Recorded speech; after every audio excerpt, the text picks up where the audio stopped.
If you are vegan and you are hosting a party, this is the recipe you must make. Do you want to go vegan, but you don't know how to give up fish? Well, I've got you covered with this fishless spread.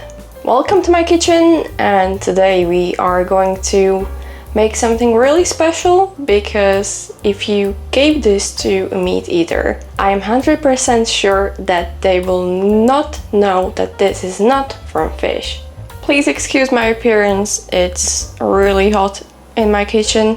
I have no AC in it, and yeah, I couldn't be bothered doing anything to myself because I would sweat it off in like 1 minute.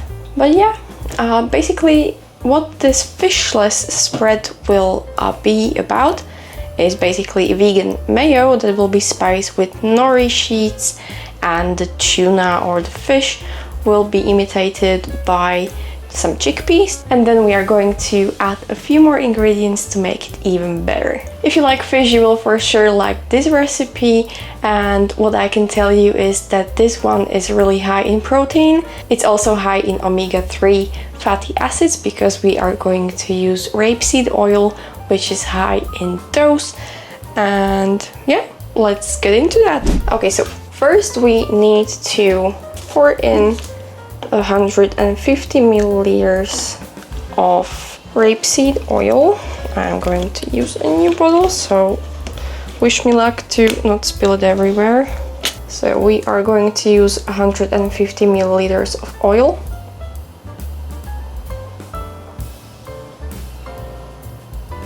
Roughly. I have cooked some chickpeas prior to this video, so I have a lot of aquafaba, as you can see. So we are going to take around 50 milliliters of aquafaba and put it into our mixing bowl. I'm going to use my spoon so I don't over pour. Okay, just a bit more. Okay, that's roughly 50 milliliters of aquafaba. And now we are going to add in just a little bit of fresh lemon juice, roughly 1 teaspoon. Now that we have our lemon in, we can add in 1 teaspoon of Dijon mustard. I am just using big spoon because I have it on hand. Great. And now we need an immersion blender. I'm using just a standard immersion blender. Anything that you can get your hands on will be fine. You don't need something special. Okay, and what we are going to do is basically blend it while we will constantly pour in our oil.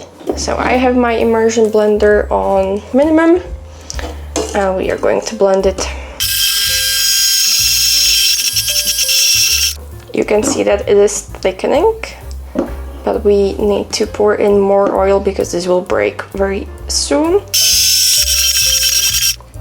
Okay, this still needs a little bit more oil, so let me pour it in. Okay, and now you can see that this is very thick. So this is what we want. If you have some oil left, then feel free to pour it back into the bottle and use it for something else. And the secret ingredient to our fishless spread is this sheet of nori. We are going to use more than 1 sheet, but yeah, we're going to use around 2 to 3. It all depends on your taste. And sorry for this cable, but I just didn't know how to plug in my immersion blender. Okay, so what we are going to do is just scrunch it like this. No need to cut it up or anything. And now we take this out, put this in, and blend it. Okay, as you can see, this is not nearly enough. We need this to be much darker in color. And yeah, let me grab on some more nori. Okay, so I have more nori. I have like 1.5 sheet of it, and we are going to scrunch it up again, make a mess on our table, and put it in.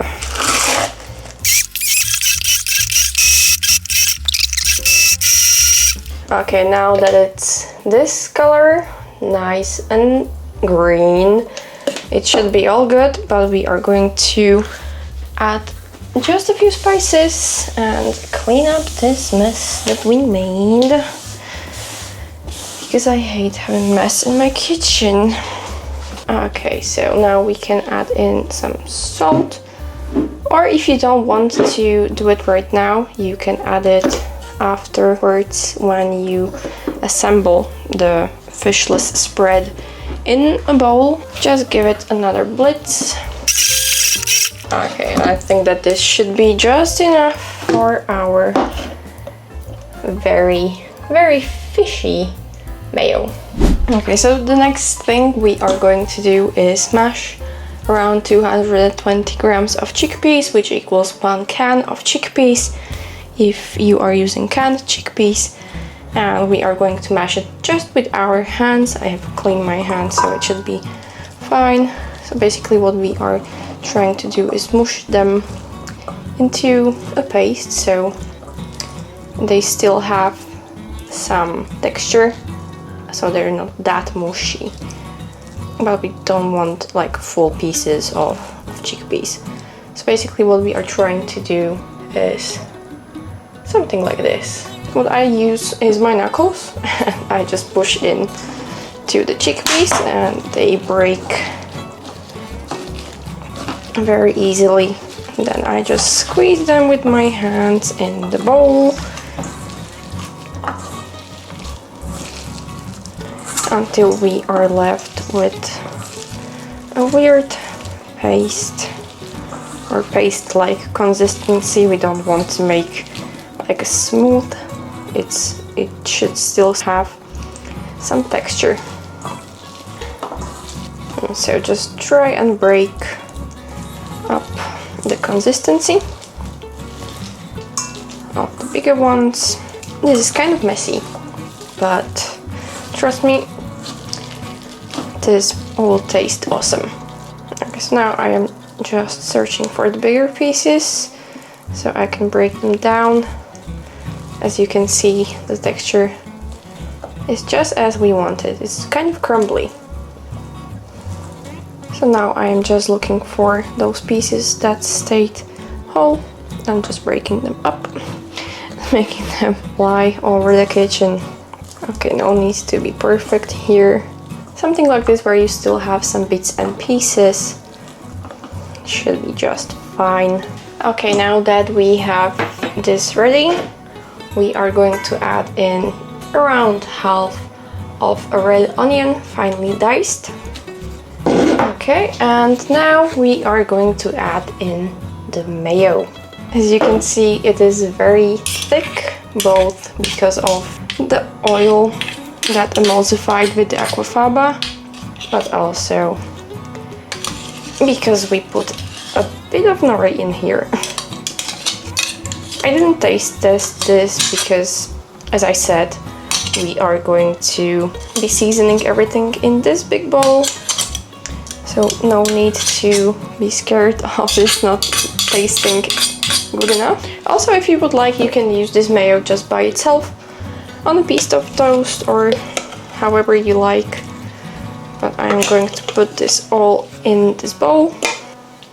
Don't worry if you have some bigger pieces in here, because it will just all add to the texture of the dish. Also, it smells like fish. Okay, now we are going to stir this together. And we will see if we need more of the chickpeas or not. So I think this should be just enough. What I'm going to use now is this soy sauce. I'm going to use just like 1 teaspoon, a bit more, okay, just to give it a more umami. If you still see some big pieces of chickpeas, you can still mash it with the spatula or a spoon in my case that you are using to mix this.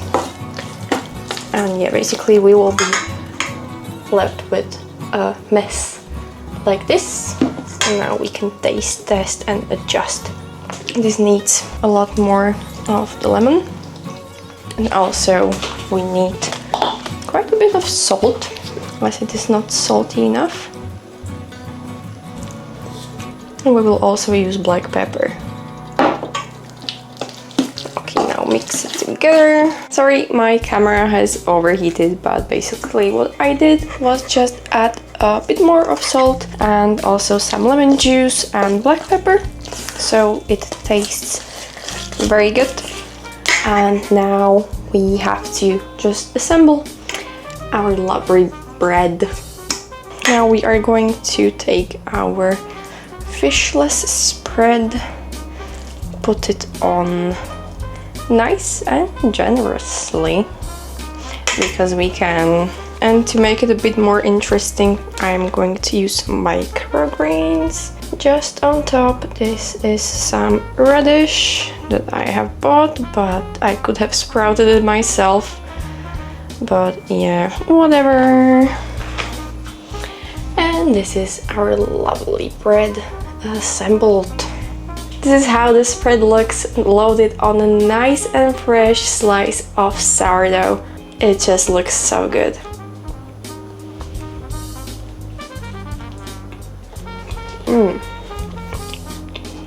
It is so good. It really tastes like fish. The texture of the chickpeas really resembles like sardines or something like that. And it tastes like fish because of the nori. And when you really hit the spices just right, it will taste really, really amazing. Wow. Yeah, I cannot say more. If you like this video, please give it a thumbs up, subscribe, and let me know whatever the recipes you would like to see from me. I have a recipe for the best banana bread that you can watch right up here, and see you in my next video. Thank you, bye!